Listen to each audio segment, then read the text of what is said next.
Well, good afternoon, and thank you for joining us as we kick off this week. I'm Jurnee Taylor. We're going to go straight over to meteorologist Scott Covers, who is joining us on this Monday. Scott, we are expecting some storms today. What should we be aware of? We are experiencing the calm before the storm. Things are pretty quiet all across Arkansas here at the lunch hour, and they're likely to stay quiet for the next several hours. Our severe weather threat actually increases later this evening. Now, this is brand new information coming out of the Storm Prediction Center just minutes ago, and what we find are some subtle changes in that risk zone. The level 3 here in orange extended a little bit further towards the east, now including all of Russellville, Pope County, and up towards Clinton, and eventually into northeastern Arkansas.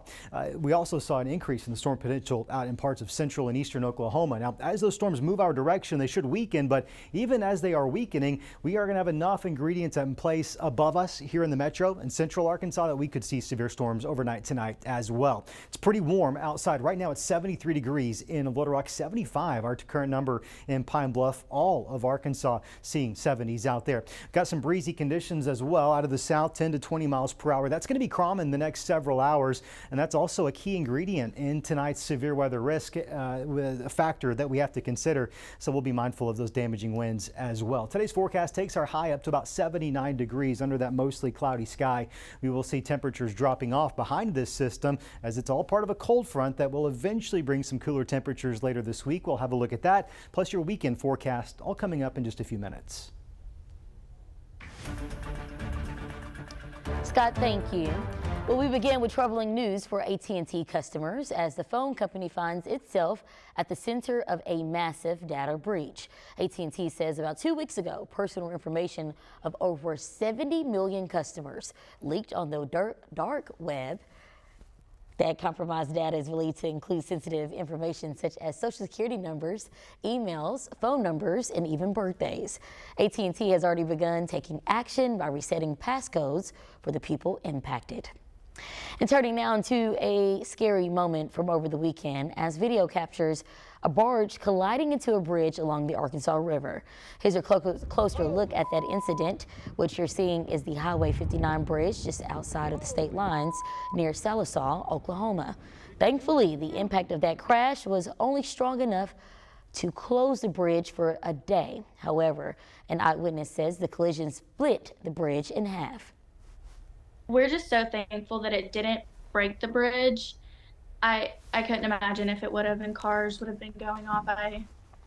It was scary, honestly, but I'm just glad everyone's okay. Nobody got hurt that I know of. And that was a mistake on my end, split the barge in half. The bridge is reopened this afternoon. Oklahoma Highway Patrol shared these photos showing a closer look at the damage. And that incident coming nearly a week after a massive bridge collapsed in Baltimore, a jarring sight that sent shockwaves across the country. CBS's Nicole Skanga has more as the cleanup efforts begin to remove the wreckage. Steel beams once vital to the Francis Scott Key Bridge in Maryland, now surgically cut into pieces, part of a complex wreckage removal operation. It is a mangled, cantilevered mess. Colonel S.D. Pinchason, unified commander of the U.S. Army Corps of Engineers, says crews will scan an underwater superstructure of concrete and twisted metal after each cut. They're very careful that they're not going to send divers or equipment in without knowing for sure. They're reducing the risk by not guessing. The bodies of 2 construction workers have been recovered. 4 other victims are unaccounted for and presumed dead. The U.S. Coast Guard is now marking clear sections of the channel, possible passageways for smaller ships. U.S. Coast Guard Captain David O'Connell. I anticipate, smaller draft commercial vessels, maybe some small tugs in the next few days. With storms moving into the area, the container ship Dolly is being held down by 4 anchors attached to its stern plus a tug. Officials call that a precautionary measure to ensure that the container ship does not swing out, causing further damage. As the investigation continues, we're learning more about the actions taken by police moments before the collision. They are heroes. They truly are. The head of the Maryland Transportation Authority Police Union credits 3 officers for their quick measures to stop traffic, saving dozens of lives. Had these officers delayed even seconds longer, more people would have died. He says there were at least 25 to 30 vehicles lined up behind each officer when the bridge collapsed. Nicole Skanga, CBS News, Baltimore. Developing across the world, Israeli forces have backed away from the Al-Shifa hospital in Gaza, leaving behind a chaotic scene following a 2-week raid. Here's a look at that wide-scale destruction. That raid resulted in the death of a Palestinian gunman, as well as seized weapons and intelligence documents. Meanwhile, 4 people were killed by an airstrike against Hamas this weekend. Protesters took to the streets in Israel, criticizing the prime minister for handling of the conflict.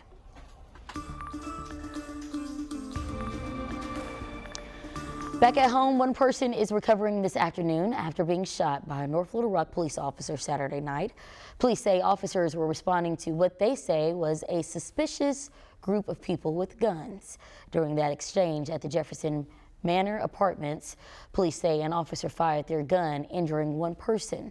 At this time, the identity of both the officer and the person shot have not been released. Meanwhile, this man is in custody facing charges related to a Sunday night shooting in Conway. Police say shots were fired after an argument involving multiple people at JJ's Grill.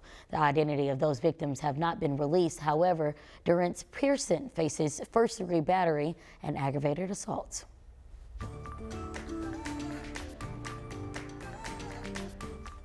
Governor Sanders will be on site at Fort Chaffee today, where she'll partake in a send-off ceremony of 40 National Guardsmen who would head to the Mexico border. Sanders previously ordered them down to the Texas border to assist with control efforts. That order initially coming from the governor earlier this month.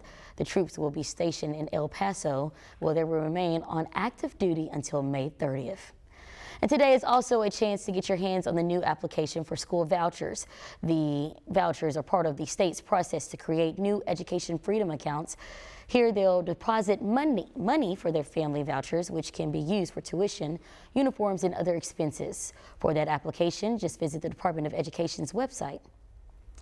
The Compassion Center in Little Rock offering a new beginning for people over the weekend.